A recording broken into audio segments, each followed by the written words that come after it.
In case you missed the announcement, the Optimize Yourself podcast is currently on summer hiatus, but that does not mean that we plan to leave you high and dry without engaging conversations that educate, motivate, and inspire you. We're going to be back this fall with some significant changes and improvements to the show, but in the meantime, this week, I'd like to share a fairly recent interview that I did with Steve Hulfish on his Art of the Cut podcast, which is now a part of the Frame.io world.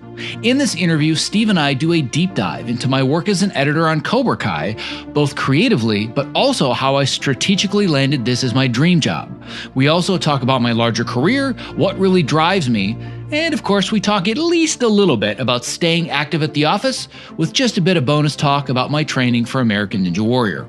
I cannot recommend Art of the Cut highly enough if you're interested in listening to the top editors in the world talk about their craft in depth.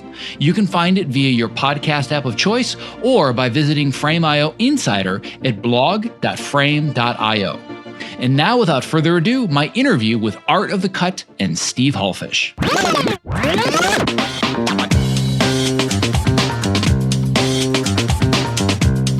Hello and welcome to the Art of the Cut podcast, brought to you in partnership with Frame.io. My name is Steve Hulfish. I'm a feature film and documentary editor. For more than 7 years, I've been speaking to my colleagues in film, TV, and docs about the art and craft of editing. My goal is to ask the kind of questions that you'd ask if you were given the opportunity to chat with some of the world's best editors. If you're interested in reading this interview with visual support and clips and trailers, head on over to blog.frame.io, where there's a ton of great expert content for film professionals of all types. Today, we're talking with Zack Arnold, ACE, who has edited TV series like Glee, Burn Notice, Empire, and Unsolved. Today, we're talking to him about editing the TV series Cobra Kai, based on the grown-up characters from the Karate Kid movie. Zack is also a fellow podcaster, hosting the excellent series Optimize Yourself, which discusses mental and physical well-being in post-production. So definitely something Art of the Cut listeners should check out if they're not already subscribed. I think that your podcast is so much needed. Guys like most of us that sit around and do nothing but sit in front of a laptop all day, it is not healthy. And it's no way to have an extended career. So we're all appreciative of the work that you do to get us all motivated to optimize ourselves. Well, thank you. I appreciate that. It certainly takes some effort to do so, but I feel like 5-6 years ago, I was pushing a giant boulder up a mountain and I was just screaming into this giant chasm with editors, fitness, health, balance. What is this crazy man talking about? And feels like there's a little bit of traction and people are starting to pay attention. So that's exciting. Yeah. And you personally, you've been doing American Ninja training? Yes. So I'm not officially on the show yet. I can't call myself a cast member, but I've been doing the training. I'm part of the community and have been for about 2.5 or 3 years now. And I've actually been on the course. I've been a tester. I just haven't been a cast member in front of cameras yet. But yeah, that's a pretty big part of my life now. That's so cool. And when you actually get on the show, will you be able to edit yourself? No, I wish, but I have multiple friends on the inside that edit the show, and they've all said, "Oh my God, I want to be the one that edits your story package." I'm like, "Good, because I might have notes for you." So everybody's got notes. Anyhow, what we want to talk about is Cobra Kai, which is a great show. I know it's been on for a while, but I've only recently started watching it. Multiple people that I've talked to was like, "Steve, you got to check this out." And I'm like, I loved Karate Kid, but I can't imagine these guys older, and now I'm hooked. Yeah, I think that a lot of people are in the same circumstance as you, where many people recently have said, "Oh my God, I just found this new show, Cobra Kai." I'm like, new? You realize it's been around for years. And my favorite thing about the fact that it's gone from YouTube, where it was one of their experiments with the YouTube Red platform, which then became YouTube Premium, which now they're not even doing scripted. But now that it's transitioned to Netflix, I don't have to have the following conversation anymore. "Hey, what are you working on?" "Cobra Kai." "What? Cobra Kai? What is that?" "Oh, it's the Karate Kid thing. It's on YouTube." "Oh, yeah, YouTube. Yeah, okay, sure." Now that it's on Netflix, people pay attention. Even though the first 2 seasons have been around for almost 2 years now, it changes the conversation. So I'm very excited to have a lot more people find it, whether it's new to them or otherwise. It's been a really cool experience. Yeah, a lot of my Twitter feed is filled with people discovering Cobra Kai for the first time and going, "This is really good." Yeah, it shocks a lot of people, even me. I mean, when I first discovered it, my response was, "How dare they? Whoa, who's doing this to the Karate Kid? Like, this is going to suck."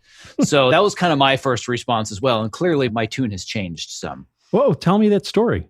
Yeah, so it really started with me not knowing anything about the show, season 1. I desperately wish that I had heard of it because I would have pursued it as soon as it was an idea out into the world as a production, but I'd never heard of it. So I think it was probably just some random YouTube ad in a sidebar or something. It really wasn't even out in the zeitgeist yet. I think it had just been released after season 1 on YouTube. And either somebody had sent me a link, have you seen this? Or I saw it on a YouTube ad, I'm not sure. But my reaction was, what is this? You got to be kidding me. But of course, the algorithms know what you want. So I'm like, okay, fine. I'll just watch the trailer. So I watched the trailer, and at the end of it, I'm like, this looks pretty good. Oh, but it's just a trailer, so fine. I'll just watch the first episode. And of course, that leads to 5 straight hours later, binge watching the first season back to back to back. I probably had 4 other things on my calendar that day. All of those time blocks deleted.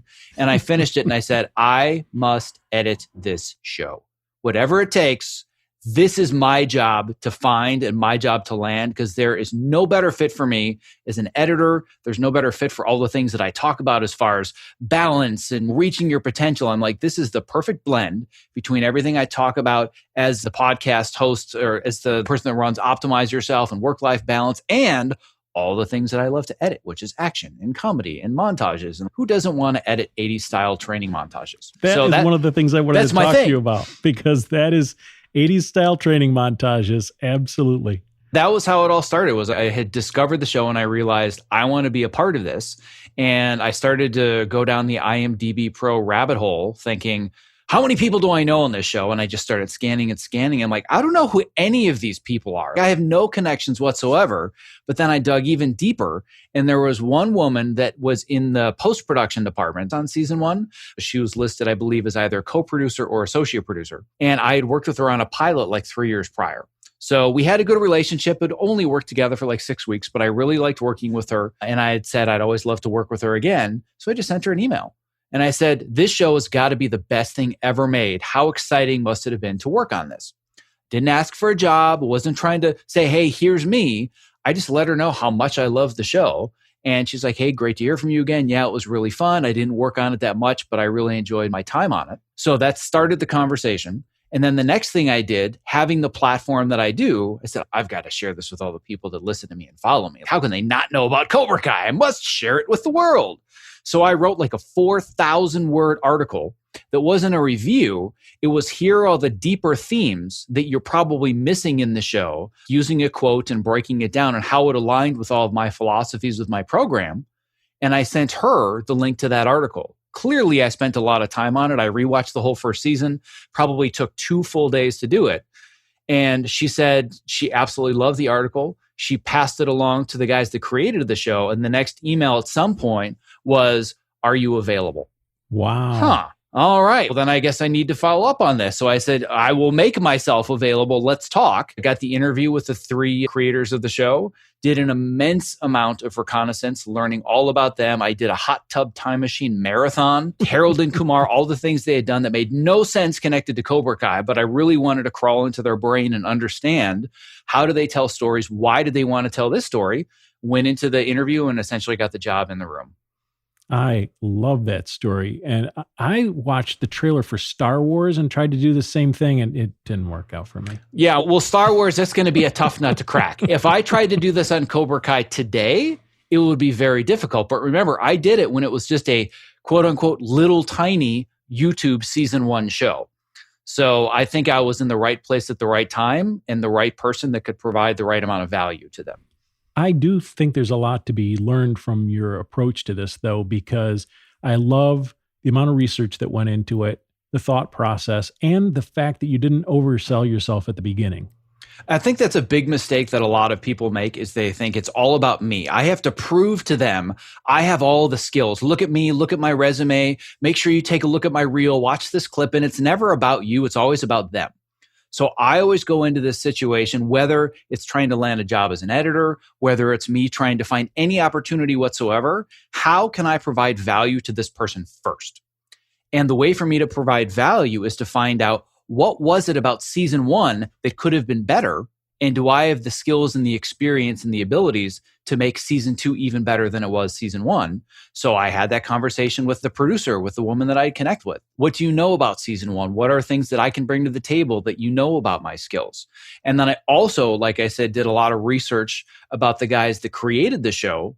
Not just what are they looking for in an editor, but what kind of story do they really want to tell? Why did they choose Cobra Kai?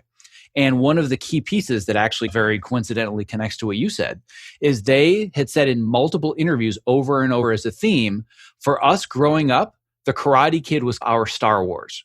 And that's exactly how I felt. So instead of me coming in, the proverbial first question in all interviews is, tell us about yourself. And instead of me rattling off all the reasons I'm so amazing in all of my credits, I just leaned into the table and I said, you want to know something about me? The Karate Kid is my Star Wars. I am obsessed with this show. I love what you have done. And I started to break down all the little nuances that I don't think most people pick up. One I specifically remember, and I think this was the clincher when they knew that I was the right person. I said, my guess is nobody's ever pointed out to you or noticed that there is a shot sequence that you have in the pilot when Johnny gets all drunk and he goes on his driving rampage. You guys pulled that right out of the montage from Rocky IV. And I knew it as soon as I saw the flexing fist. And they're like, whoa, this guy knows 80s montages and 80s movies. Like, those are the kinds of things that you just can't bring in an editor that knows how to cut a scene and just download that information to their brain. Because I saw the nuance and I knew how important and how influential all the other films were in the 80s, aside from just The Karate Kid, they could tell that I could speak the same language as them from day one. Yeah. And that's really important. And one of those things that I think about trying to get a job, even as an assistant trying to get a job for an editor, is you want a connection with that person on a human level.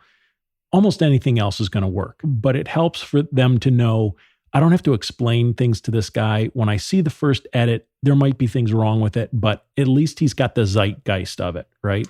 Agreed. And I think a trap that so many people fall into is making the assumption, I have the skills and I have the experience. When you're just breaking into whatever it might be, so if you're just breaking in from the bottom of the industry to being a post PA, or just transitioning from post PA to assistant or assistant to editor, there's going to be concern about whether or not can you actually do the basics of the job. When you're interviewing for a show like Cobra Kai, they don't ask you questions like, are you familiar with Avid? Do you understand how to put scenes together? And are you familiar with bin organization? They assume you can already do the job at a very high level. So they're not asking those kinds of questions. What they want to know is, do you understand us? And can all of us get into a room and have the same language and the same experiences? And do we all want to tell the same kinds of stories? And people just get so lost in, well, but I'm really good at the craft. You also need to be really good at interaction and relationships and know that they're not going to think, well, we don't want to spend 4 hours explaining the whole canon of the series. So I can cut a really good action scene, but if you've never seen any of the Karate Kids and you don't understand the Miyagi-Do music theme versus the Cobra Kai music theme, then how are you going to be able to tell the story using their language? So those things are really important. After you get past entry level, it's so much more about relationships and comfort and trust than it is about I can do the actual job. Yeah, 100%. Let's talk a little bit about the editing. I think we could start anywhere with the editing, but I think an obvious one would be those sports montages. Talk to me about building one of those sports montages. And are you truly trying to, and I don't want to use the word mimic, although that's the only way I can say it. Are you trying to mimic that 80s style sports montage? Or are you trying to say, hey, we're just going to be fresh take and this is the way you do it? I would say that it's a mixture of the two. I'm never going to outright mimic something. The only exception would be that there's a sequence at the opening of episode 208. It's what we call the White Snake montage. It's one where Johnny has the dream sequence where he's with Carmen and all of a sudden he's in a White Snake music video. That was outright me stealing every convention from an 80s hair band metal video. And that was by design because we want to get into Johnny's head. And this is his world. And in his world, he wants it to look exactly like an 80s metal band music video would. So in that case, we're mimicking, but for the sake of mimicking. When it comes to other montages, I want them to be inspired and feel like they would have in the 80s, but I also want it to feel fresh as well. So yes, do I want it to evoke the feeling that we got watching the Rocky IV training montage or whatever it might have been? Of course, but I don't want to do a cut-for-cut remake and I don't want to use the same music unless the music is part of being in the joke, so to speak. So I want it to feel the same, which is why I think Cobra Kai works so well. is that it feels like the things we remember growing up if we were part of that generation, but it's a new version of it, so it's fresh. And that's really important when approaching it, especially when it comes to music choices. I either want to choose music that sounds similar but isn't exactly the same, or I just want it to have a rhythm. I want the picture to have a rhythm or a cut to pattern or sequence that feels like those old montages. But I don't want it to feel, well, clearly you just ripped off that thing from that one, like Bloodsport, for example. You just ripped off that montage from Bloodsport, as opposed to, oh, cool, this is just like that thing from Bloodsport, but this is like a newer version of it. So it's a subtle technique, but I want to make sure that it feels fresh, but still reminds us with a little bit of a wink, wink, nod, nod. Oh, I can totally see where he got that from. Yeah, I was thinking about that, and I don't think you cut this one, but there was a montage with Machio's character where he's first putting on his gi and practicing karate again for the first time. And there were a bunch of dissolves. I'm like, this is probably not a trope, but this is probably similar to another montage of the same thing where you're using dissolves instead of a lot of those montages are cuts. Yeah, exactly. And that's not a montage that I can specifically take credit for because, like I alluded to, I didn't even come on until the beginning of season 2. But having done many of those with the guys at this point, I'm guessing there was a conversation about what's a feeling that we can evoke that comes from the original Karate Kid films and something that's flowing and dissolvey and elegant. It probably wasn't a cut-for-cut steal from one of the movies, but it felt very much like it was hearkening back to what one of those emotional moments might have felt like from the original film. So I'm guessing that conversation was definitely had. And if I know the guys well, had I been in the room, there's probably at least 12 different versions of it before they landed on that one because they're very specific and particular. But I can't speak to that one because I didn't cut it. Yeah, but I was just thinking about the fact that it was dissolved. I'm sure it was very intentional. Like, oh, this montage that was in the original Karate Kid, for example. I don't know how you like to approach regular scenes, but I'm assuming that approaching a montage requires the music up front or doesn't? And do they have scripted music choices? So my approach is actually quite different than most editors. I cut virtually everything dry and silent before I add anything to it. The reason is I always want to make sure that the story makes sense first. So the first episode I did was episode 202, which has not one, not two, but 3 montages in a 30-minute episode. First episode I ever cut is like, oh my God, it's like dying and going to heaven. And the montage is set to AC/DC's Back in Black. Oh my gosh. But I didn't want the music to drive the cut. I wanted to make sure I was telling the story first. And to answer another one of your questions in there, it was scripted. It's actually the name of the episode. 202 is called Back in Black. It's baked in. Everybody knew from day one, we're going to be shelling out money for AC/DC, and this is how we're going to open it. So I can't take any credit for the song choice. But when I was putting all the shots together, I eliminated the song from the sequence. And I said, the story is that Johnny's car is going to be transformed from this regular everyday orange Dodge Challenger to the Cobra Kai mobile. And how can I make this as cool as possible and harken back to the style of these old 80s action movies? So if there was a Jean-Claude Van Damme movie or whatever that had a montage like this, how can I make it feel similar to that? But again, not feel like it's a ripoff and it feels new. So I cut all the picture first, and only after the picture was cut, then I will lay in the music. And then I will shape the picture to make sure it hits the music beats and it has the rhythm. So it's not a matter of, I just slug in a bunch of shots and I throw in the music and I'm done. You first have to take the approach with the machete and just cut all the big pieces. Then you have to go in with the scalpel. So I get all the big general pieces in the timeline, video-wise, put the music under. Then it's a matter of shaping with a fine-tooth comb with that little tiny scalpel every single little edit frame by frame so it matches the beats of the music. As a trailer editor, that was where I started in my career. Music becomes a crutch. I've seen this happen a lot where the first thing you do, bam, music goes in the sequence. And then that immediately drives your rhythm. But if you turn the music off, a lot of times you realize the rhythm of the picture just doesn't work. 100%. I want the rhythm of my picture to stand alone. Or if I'm not doing a montage and I'm cutting a scene, I always cut everything dry. I don't do any scoring until I have an entire act. Once I have a string out of a minimum of 10, 15, 20 minutes, I will score all of it as one large piece, but I will not score scene by scene because I feel that a lot of times you'll score a scene, oh, the music works great in here. And then all of a sudden you watch it in the context of 5 scenes. You're like, oh, well, there's just way too much music, or the music should have started here, or it should have overlapped and gone into the next scene. So I don't like to use music as a crutch. I want to make sure that I'm telling the story visually and the pace works first. Then I focus on the music. Yeah, I love that idea. I cut stuff dry too when I first cut it, but I almost always, on scenes that I feel have to have music, will drop the music in right then and there in the individual scene. But there's a lot of movies, especially things that I've noticed recently, where the score goes over 2 scenes and you just can't pull that off if you're doing it one at a time. Exactly, because the music is telling the audience, either subtly or not subtly, depending on the music, here's what you should be feeling right now. You should be feeling tense. You should be feeling sad. You should be feeling happy. But you don't know if you should be doing that in the microcosm of one scene or maybe across a sequence of 4 scenes. So it just becomes such a crutch to think, well, the scene's working okay. Let me throw in some score. Oh, the scene's great. It's done. The problem might not have been the lack of music. The problem is there's still a moment or a look or a pause. Who knows what it might be? The scene has to stand by itself, and only then can you make it better with music. I just find so many people think the scene's good enough, add music, now it's great. And I feel like it can get even better if you don't let the music be a crutch. Oh, yeah. I think most people would say that the music cannot be a crutch. I think a lot of editors would say you've got to cut the scene dry, but I do love the idea of waiting until you've got an entire sequence, or in TV land, an entire act before you start dropping in music. That's really great advice. And I think for, let's say, the more seasoned editors like ourselves that have been doing this for a long time, I think it's obvious that we should cut stuff dry.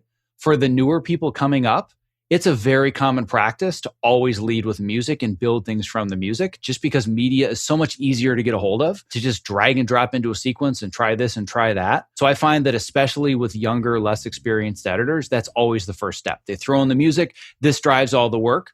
I was the same way. When I cut my first feature, it was just all about the music because I was trained as a trailer editor. Music drives everything. And I realized that it really doesn't. It's got to be the story first. Yeah. I cut a bunch of trailers too, and cut a lot of short form before I started cutting features. And one of the things that I found that I did with feature work or narrative work is I was just cutting too fast or not letting things breathe enough, because you basically letting something breathe in a trailer is like 14 frames. That's a nice breath,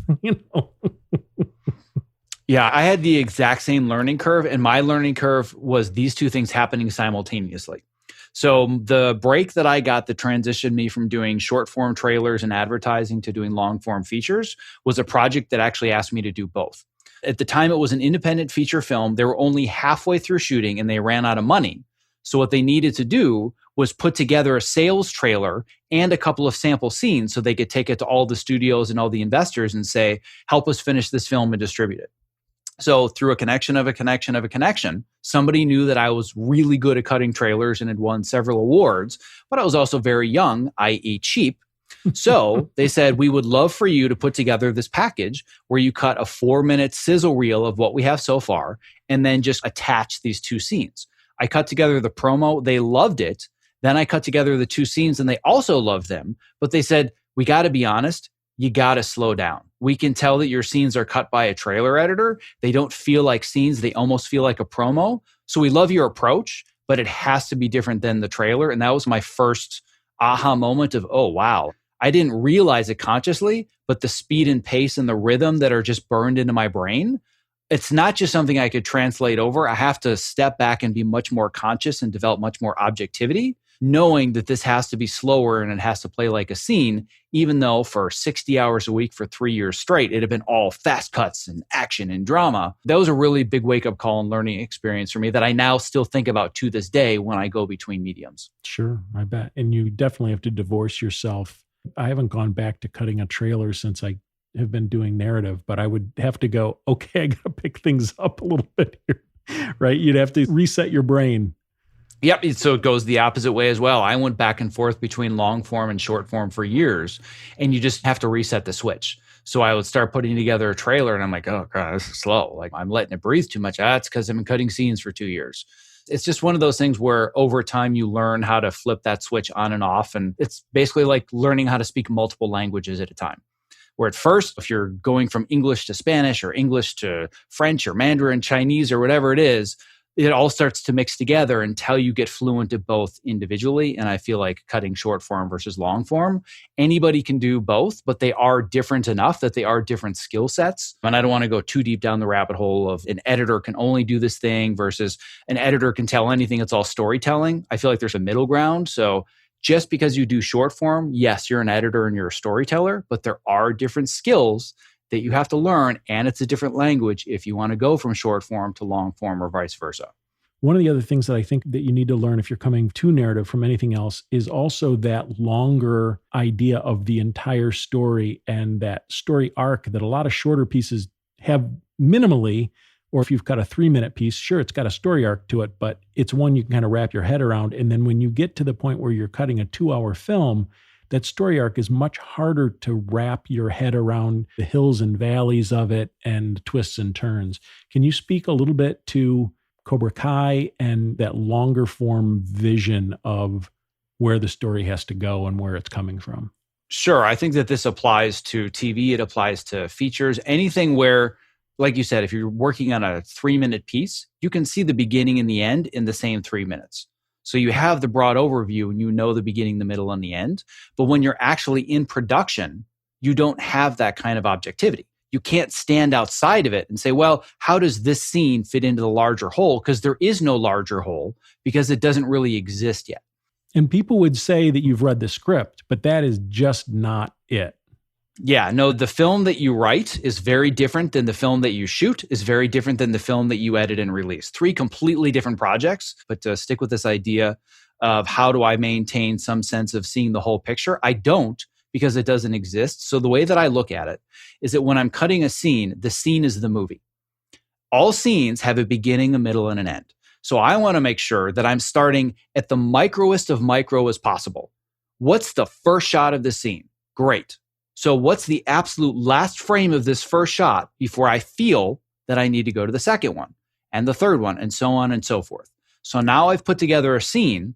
Is this the best version of this individual scene possible? I don't even care what happens before it. I don't care what happens after it. Right now, all that exists in my world is this one scene. Do I feel confident this is the best version of the individual scene? Great. Mark it, put it in a bin. It's going to sit there and it's going to gather cobwebs for a day, for a week, for 6 months. I don't care. I'm going to do the same thing for the next scene. It's an assembly line, one individual movie after another, making sure beginning, middle, and end all work and the scene makes sense. Then the process starts all over again because you have to slam together all of your individual scenes. And then you watch it all together and you're like, this is a hot mess. So all these scenes, all these individual little movies that I thought held together, some of them do, but some of them don't work at all once they're against other scenes. I was sure this was going to be the first shot of this scene. Absolutely confident. But looking at where I'm coming from with the last shot of the previous scene, it doesn't work anymore. So now I'm working at a larger level, which is no longer about the individual scene. How do multiple scenes come together? How do I make sure they transition smoothly? So I only focus on that part of the process. Then I will watch the entire episode. And for the first time, it's like, oh, wow. So I thought the scene totally made sense, but it doesn't make sense coming after this one because that character said that one thing, but they said this thing. Oh, we got a writing problem. We might need to swap these scenes. We might even need to shoot another scene, or frankly, we can lose the scene altogether. I have had scenes that I've cut and I'm like, this is one of the favorite scenes I've ever cut. I love this. And then I watch the show and I'm like, and it's totally useless. Never going to use this scene. We don't need it at all. I've had multiple scenes on the show where I've emailed the guys and I've said, listen, I know you guys love this scene. I love it too. It doesn't belong. They're like, cut it, leave it, put it at the end of the sequence. We don't even need to watch it in the show. We trust you. But I'm so confident when I'm cutting it, it's a great scene. But then when I see it in context, it isn't. But if you get wrapped up in, does this scene fit into the larger whole? And have I picked the first shot that's going to help me get out of the previous scene? You're just going to get bogged down in questions that you don't have answers to yet. So I just look at it in micro, one scene at a time, then one sequence at a time. Then I look at the whole and I answer those questions. Yeah, when I interviewed Lee Smith, he said that a lot of times when he gives an assistant editor a scene to cut, they get frozen on what the first shot should be. And he's like, don't worry about the first shot. That's probably going to change anyway. Just get the scene cut, pick a shot. Yep. Just make sure the scene tells the story that it needs to good enough, then refine it once you see it as a smaller part of a larger whole. Yeah, absolutely. I would love to hear the process that you were talking about of reading the script. What's some of that process that you go through? Yeah, so here's the funny thing. My process with reading the script is that I don't read the script. So people think I'm crazy for, I was going to say, people think I'm crazy for sharing this publicly. And I don't recommend this to anybody that doesn't have extensive experience. But I'm going to tell you why I don't read the script until I've watched the dailies. That's my trick. I selfishly am a fan of Cobra Kai. I want to experience a scene the closest to being an audience member, and knowing what's coming on paper ruins that for me. So if I can, when I'm watching an individual scene, again, thinking about the micro versus the macro, I want to be able to watch the individual scene. And of course, it's going to be an hour-long scene that's 4 takes of a master and close-ups and mediums. I'm never going to be able to experience it the way that any other audience member would. An hour of dailies, not an hour-long scene, right? Yeah, if I'm going to do a 2-minute scene, it's probably going to be an hour of footage minimum. Sometimes it'll be a lot more than that, but it's a nice even round number. But I'm going to experience this as I would an audience member. Sure. What that means is, number one, selfishly, I'm like, oh my God, I can't believe he said that. So it's just me enjoying it without having read it and knowing what's coming. But number two, what I found is really important to the storytelling process is if I watch the dailies and I don't understand the scene, that means the audience probably isn't going to understand it either. And had I read the script beforehand, I'm filling knowledge gaps, maybe with information that was in a slug line, maybe with a piece of information that I read about in the next scene. So in a way, I feel like reading the script is doing the story a disservice, because if I don't get something when I watch the dailies, the audience doesn't get it either. So what I will do then, after I watch the scene, I will only then read the scene. Oh, now I see why this line of dialogue didn't make sense. If I had read the script, I'd get it. The audience, they don't get handed a script while they're watching the show. So how can I fix this issue knowing what the intention was on the page? So it's kind of like a way of cheating almost and lending some objectivity. But it's not something I recommend if you haven't cut a bunch of TV and a bunch of film, because you don't really know what is the intention of the scene if you haven't read it yet. But once you've done multiple seasons of a TV show, you get a sense of the rhythm, what the directors want, what the producers want. But that, in general, that's my process. So yes, of course I read the script. I just don't read it until I've watched the scene. I've seen multiple times in film scripts that the stuff that's in the description will screw you up, because it gives you information that, as you said, the audience is never going to have. It's daring not to read the script at all. I love that idea. I'm not disapproving of your methodology, but it's a little bit of a high wire act, I think, to do that. But I've definitely gotten information. The scene will say, Zack looks at Steve as if he wants to kill him with an axe in the back room. And you're like, oh, that's really specific information. How are his eyes going to describe that exact information to me? It's something that you know that you can't show on the screen. And so now that's in your head and you've got it, and it's problematic because now you have information that the audience does not have. Agreed. And that's always what I'm trying to avoid. And I think one caveat that maybe I hadn't shared that I think is really important to share about this methodology, I would never do it on a feature film, and I would never do it on a pilot, because I'm creating a world from scratch. And there's no way for me to understand how does the whole story track as a whole if I haven't read it. This works really well on a multi-season TV series that you've worked on before. So if you're a feature editor, this would be insane. I would never just start cutting stuff. And I'm like, who are these characters? What is this film about? That doesn't make any sense. Right. You don't know the relationship. Yeah. So if I'm cutting my 10th episode of Cobra Kai or my 30th episode of Burn Notice, I don't need a script to know who's the main character and what's the objective of the show and what's the formula. So this only works if you're working on something that you're comfortable with, that is episodic. Yeah. I mean, if you see a reaction shot and you know the two characters, you're like, oh, that's the reaction this guy should have to this other guy because of this relationship that they have. But then if you don't know the relationship, you're like, well, that's a strange reaction. Yeah, but you don't know. Exactly. The other thing with being a feature film editor or a pilot editor and not seeing the script is that would be very odd, because normally that's the way you get the gig is. Oh yeah, of course. Script. You have some kind of conversation about, oh, love the script. Got some questions. Exactly. That would be another caveat is anybody that's interviewing for a job, do not go into the interview and say, yeah, I don't read scripts. I don't read them until after I watch your dailies. I do not advise that as a job strategy. So lots of caveats. Yeah. It's my process as being an episodic TV editor, and it works really well for me. But yes, of course, it's not going to work if you're going on to a brand new show. I do the exact polar opposite if I'm going on to a feature or a pilot. I come in there having broken down the script deeper than the writer has broken it down. I've done entire whiteboards and index cards, color-coded, breaking down the entire film and the structure so I can talk to them about how I interpreted it. I will spend hours and hours and hours going to that level of detail. But again, if it's for something that's brand new as opposed to episodic. Yeah, I love that idea. That's awesome. Anything else you want to talk about with process? There isn't anything else that I want to bring up specifically about the creative process as far as scripts or how I approach a scene. But I think another part, as long as I have the shameless opening here, is not working at it without taking breaks and walking away. People think that if you're going to be an amazing editor or assistant or director, whatever the craft might be, you just power through, nose to the grindstone, whatever it takes. I'm going to wear my sleep deprivation badge of honor proudly. But does that make you better at what you do? Does that make you a crisper thinker? This message brought to you by Optimize Yourself. Yes, this message sponsored by Optimize Yourself. But it's really not about the program. It's about having the mindset that if I want to do the best creative work possible, you can't do it staring at a screen for 14 hours a day. So one of the most important parts of my process is I segment my day with tons of breaks. So if you just had a camera and you were observing me, you'd be like, does he ever work? When does he get any work done? He's taking his lunch outside for an hour. He takes a half-hour break in the afternoon. When does he actually cut? But the reason I'm able to do all this work is because I take the breaks and I give myself room to think. I think that we assume that problem solving is always going to happen in the timeline. And the vast majority of me doing creative problem solving happens when I'm not in my office. So one of my tricks, one part of my process is I will watch the dailies and then I will leave the room.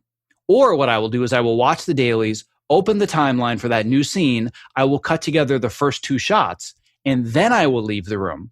And I'll cut the scene in my head for like half an hour walking outside. Then I see the whole scene. I walk back in, bloop, cut, done. But it's because I visualized it and I thought about it almost the way that a film editor would. I think with nonlinear nowadays, it's so easy to just try everything and throw it into the timeline.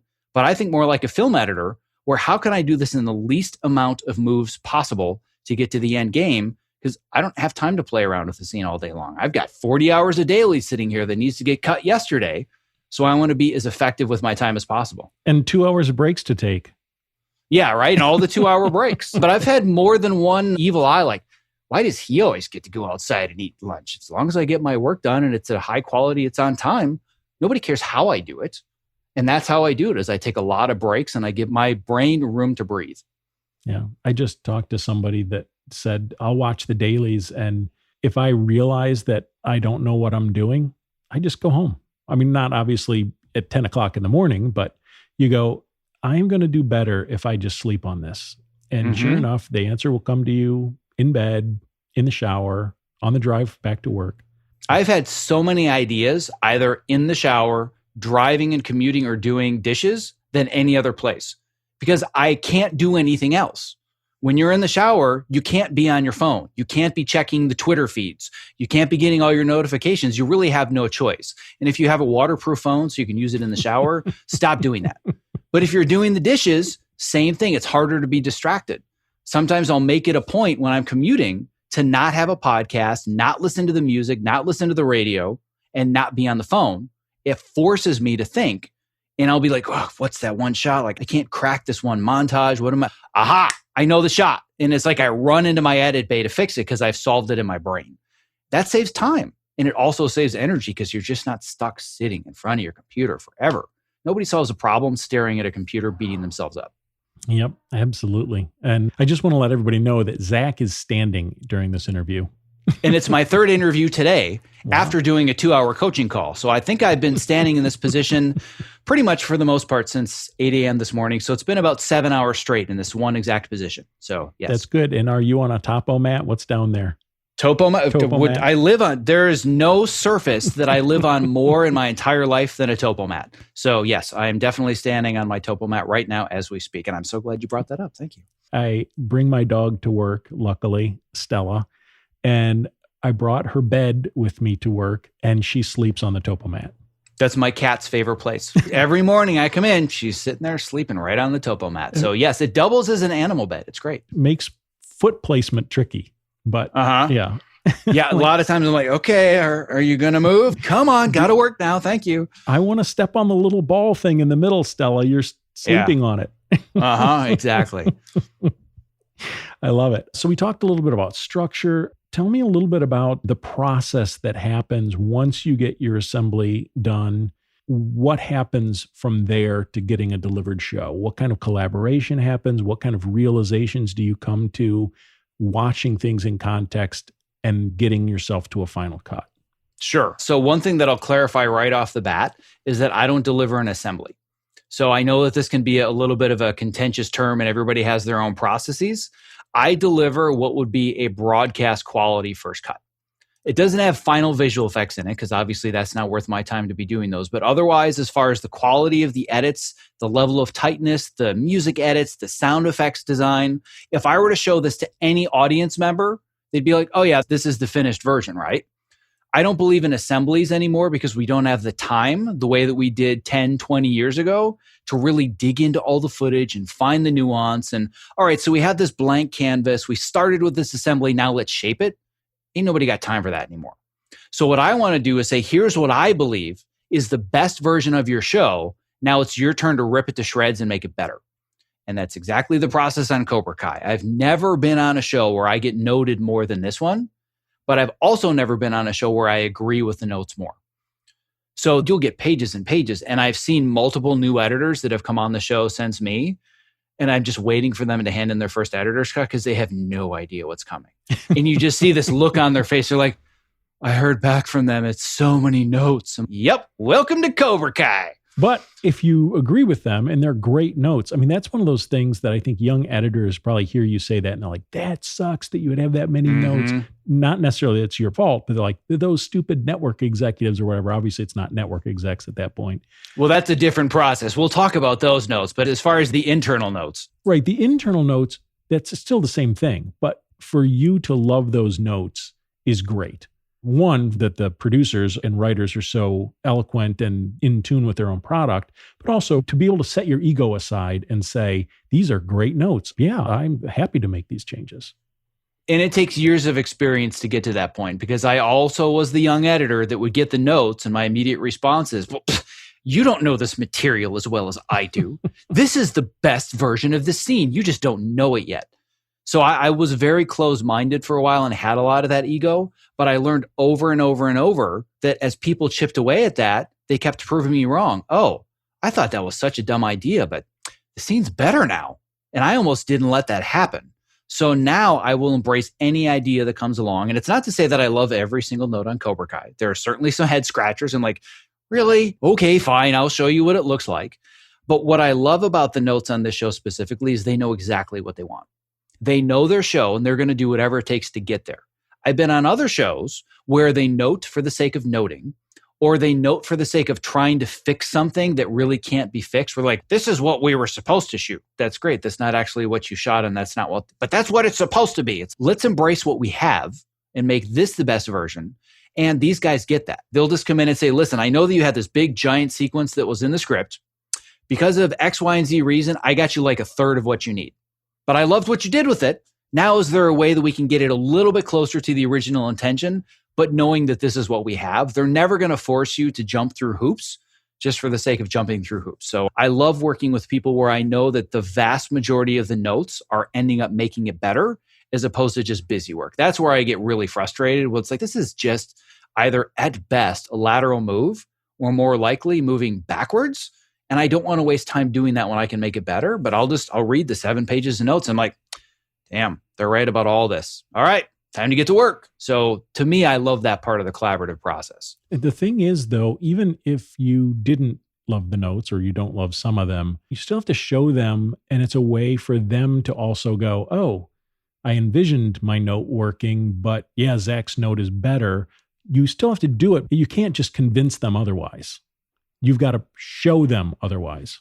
You have to show them otherwise. And I think a big mistake that a lot of editors make, both inexperienced and experienced editors will make, is they'll say, this is a dumb note. So I'm just going to do the dumb note and just assume you're going to also see that it's a dumb note. And then the response is either, hey, this works great. And you're like, really? Oh, shit. Or the other response is, Why did you do this? This doesn't work. Well, that's what you told me to do in your note. That doesn't work either. So my process is I will go through all the notes, all the ones that make sense. I just execute them. No words necessary. Here's your note. Works great. Moving on. But then there's a laundry list of notes where they're asking for something that can't really be done. So instead of me either saying, nope, can't do your note, or we want you to do this, well, that's stupid. So let me just show you what's stupid. I'll say, I know that you wanted to do this. Here's the challenge for why it's hard for me to do this. Look at this instead.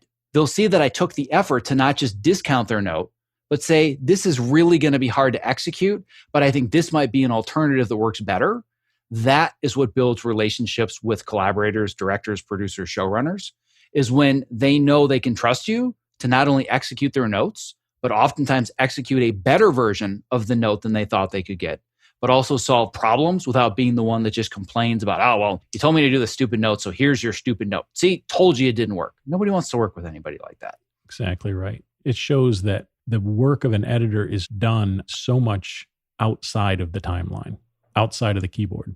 Yeah, knowing Avid is a very small percentage of being a successful editor if you want it to be a career. It's so much more about relationship building and understanding the collaborative process, being able to run a room, the soft skills of managing notes, managing timelines, and not timelines in the NLE. I'm talking about timelines in delivery schedules, calendars. So if you think it's just about, I cut great scenes and I can just edit an amazing montage, that's 5% of being good at your job. All the other pieces are the skills that most people don't focus on, but those are the ones that get you rehired. Yeah, 100%. The reason why I said assembly earlier, I used that specifically because I just did an interview earlier today. I called it an editor's cut with him, and he goes, I hate the word editor's cut. It's not the editor's cut. And he's right, because if you, as most editors would say, I edit exactly like the script tells me to do. If I think a line needs to be cut, I can't do it at that point. So the assembly is not the editor's cut, because those aren't the choices you would make, maybe. You're just executing your best version of the script. So what should we call it? You can't call it Zach's fine cut. There's no word for it. This is going to vary based on the people that you work with and the level of trust that they have in you. But my response to that would be that I actually do go in and cut lines and restructure scenes. So in a way, it is my cut. And I will always have the alternate version. If I'm so confident in something that I believe this works, that's what goes in my editor's cut. And then at the end of the sequence, here's the scripted version if you want to see how it originally worked on paper. For the most part, what you see is what's going to be on the page if I believe that it works. If it's just so painfully obvious that this montage isn't working, or half of the scene is totally unnecessary or doesn't make sense, or like I mentioned, this entire scene is completely useless in the story, I'll send it without any of it, because I want their first impression to be as close to the audience's impression as possible. And what I found is that often leads to a lot less notes, because rather than giving them something rough and saying, here's everything, let's shape it together, they've already experienced it as an audience would. Now they can start to make determinations. And oftentimes they're like, wait, there was a scene there? Why did we have a scene there? Oh, never mind. But if you'd shown it to them with the bad scene, their first impression doesn't include the better version where it doesn't exist. So I want to give them the experience that the audience would. I guess the simplest version of this would be that I'm a much bigger believer in asking for forgiveness than permission.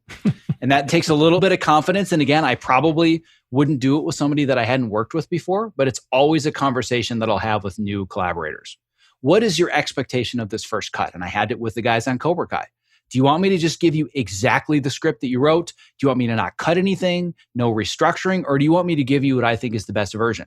And depending on who I work with, I get different answers. Some people say, just give me what I shot and what I wrote, and we'll figure it out later. Great, happy to do that.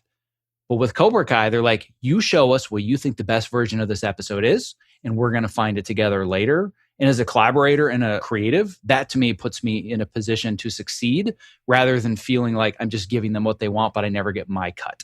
Yeah, I think you revealed the greater truth, which is that you had a conversation about it first. And this is the reason why I do these interviews. And I love speaking to so many different editors. A lot of editors would say, do not mess with the script, because the director is expecting a certain thing when they see their first cut. And if you don't, and this has happened to me, they're angry or they're thrown out or it takes them out of the scene that, oh, you dropped 3 lines from the beginning of the scene. Yeah, because it's better that way. Doesn't matter. But if you do have that permission, if you have talked to them and said, yeah, we're totally open to that. You show us what you think's best. That's a whole different story. Yeah. And I'll have that conversation with every single visiting director on the show. So TV is a little bit different than features, where in a feature, you're working with the director and the director is where the buck stops. Maybe politically, it ultimately ends at the studio executive or whatnot. But really, as far as the creative process, you're going to be beholden to what the director wants. And TV doesn't necessarily work that way. At least a visiting director, they're just there for 2 or 3 weeks. They get their episode. And in a way, they almost feel beholden to the editor. But I will still ask them. I'll reach out and I say, what is the way that you prefer me to deliver the director's cut? Do you want what I believe is the best episode because I've worked on it for 2 years and I have a good sense of what the showrunners want? Or do you want your director's cut just exactly the way that it is and we'll figure it out? Usually, they will always defer to the person that's worked on the show multiple times because they want to look good. They want to blend in so they get hired back on the next episode. But every once in a while, I've worked with directors not on Cobra Kai, but on past shows where they're pretty confident they can direct a better version of the show than has been done the previous 5 or 6 seasons. And they want to show them, this is really what your show needs to be. And they're like, I want you to cut it this way. Okay, no problem. And I had one episode that I delivered. I won't name the show, but I almost got fired because of the director's cut. They came in and they said, what is this? This is a train wreck. This is a disaster. Do me a favor, everybody, calm down. Please go watch my editor's cut. They came back the same afternoon. Please delete the director's cut. Go back to the editor's cut, do these notes, and we'll send it to the studio. They loved it. But it was so far away from what their show was that they were just this anger about, how dare you do this to our show? That all came from the director believing that they could change the show and teach them this is really what your show needs to be. But because the cut came from me, they assumed that it was just a bad edit.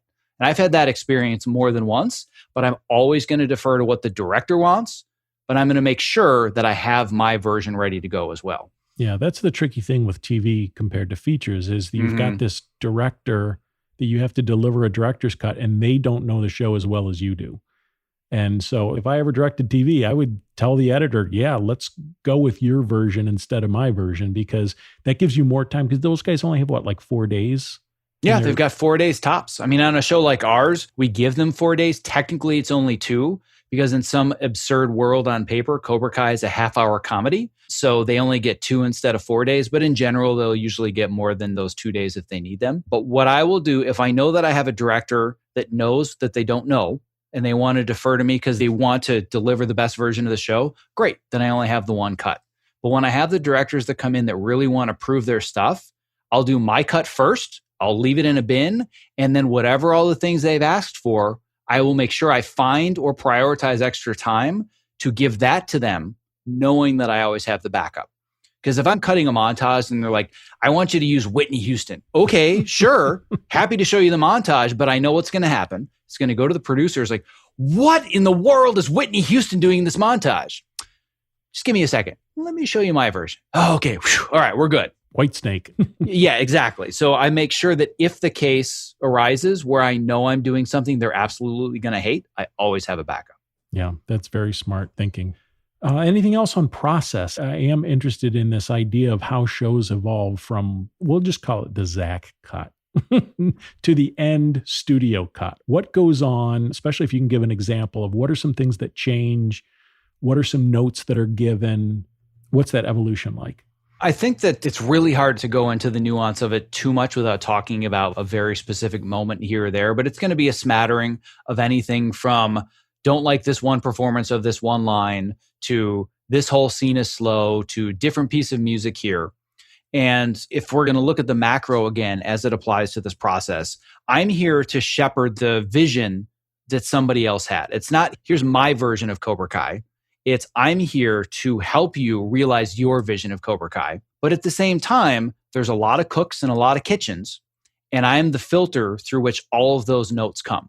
So what happens a lot, and this happens a lot on Cobra Kai, because we have not one, but 3 showrunners and creators, you get a lot of competing notes. You'll have one of them that will say, I really think that this scene needs to be slower. And then another one says, oh my God, the scene needs to be so much faster. Okay, so I can't make both of you happy. So I see ultimately my job to realize their vision, but also kind of help them all compromise without them needing to go at it. And every once in a while, you just sit at your computer and you just let them go at it for 10 minutes. Well, it needs to be this. Yeah, but why should we do this? Why should we do that? And then ultimately, the heads just turn to me. What should we do, Zach? What do you think? Well, I think based on what you said, maybe we try this, but based on what you said over there, maybe we try this. And they're like, oh, I didn't see it that way. So a thing that's said often about editors that not only is it about the editing and the storytelling, we're also mediators and we're also therapists. So especially when you're dealing with these competing notes in this competing process, you have to be able to manage those personalities. And luckily on Cobra Kai, they all get along really well and everybody believes that the best idea wins. I've also been on shows where they believe that their idea wins no matter how bad it is. Then you really have to start managing personalities where you have a producer come in and say, oh, that's dumb. I want you to change that and put this in. 2 minutes later, the other producer comes in, why was that changed? You need to fix that and put it back. And you get stuck in the middle of it. And so you have to very much navigate the process knowing that ultimately my job is to protect the story. I'm not always going to be able to do that because every once in a while, somebody's going to just get their fingers in there and they're going to do what they need to do. And I can't protect every little bit of it. But as a whole, if I can protect the essence of the story, even if it's from the person who's created the story, that's my job, is to shepherd it to the end and make sure that it stays as cohesive as possible. Yeah. And you mentioned the Zach cut, or what I think is best for this episode, but I'm sure that you would agree that Zach cut is not what you think as Zach, it's what you think as a creative on the show, what's best for the story. Oh, right? Absolutely. At 100%. Yeah. Right. And so if you can convey how intimately interested you are or how passionate you are about delivering the best Cobra Kai episode, your personal opinion holds a lot more weight because they don't feel like this is you trying to insert yourself. It's you trying to allow the show to come through. Exactly. The most succinct way that I can explain this is I'm not delivering my version of the show. I'm delivering what I believe is the best version of your show. Big distinction between the two. A lot of editors want to deliver their version of the show. You don't want to do that. But I believe in my heart of hearts, this is the best version of your show. So it's no different than a visiting director wanting to change the way that it's all done. In TV, unless you're working on a pilot, there's already a format. There's already a formula. So this is what I think is my best version of your show. Very different from, oh, this is definitely my show and this is what I think we should do. That's just going to create a world of pain throughout the entire notes process. Yeah. I've talked to other editors that have talked on episodics that have said, a new director comes in and they're like, oh, let's do this great crane shot. And they're like, we never use crane shots, or whatever it is. There's a way that the show should be delivered. And even though you think you're a great director and you can deliver this awesome 4-minute opening oneer, that's not the way the show works. Yeah, it would be like coming into Cobra Kai as a director and saying, we're going to do all of it handheld freestyle. Like, no, we've shot 3 seasons where everything's on sticks and it's all locked off. That's not our style unless it serves the story. There are certain moments where people have done locked off handhelds, all kinds of crazy stuff, and it serves the emotion of the story at that moment, as opposed to, I think this is what Cobra Kai needs to be instead. And that's also a trap that I think editors fall into stylistically as well. What if I used these plugins instead? Or I did the transitions like this? Or what if I used 90s music instead of 80s music? Like, oh, just see what that looks like if you try. All right. So you want to make sure you're telling the same language. You just want to see if you can bring your own feel and your own opinions, but still speaking the same language. Amen. Zach, I've really enjoyed our conversation, and I hope lots of people find Cobra Kai because it's a great show. Thanks for working on it, and thanks for being with me. You bet. I'm excited to be here, and I'm very excited to maybe have a follow-up conversation about season 3, because I think season 3 is going to blow up. I think people are going to really enjoy it.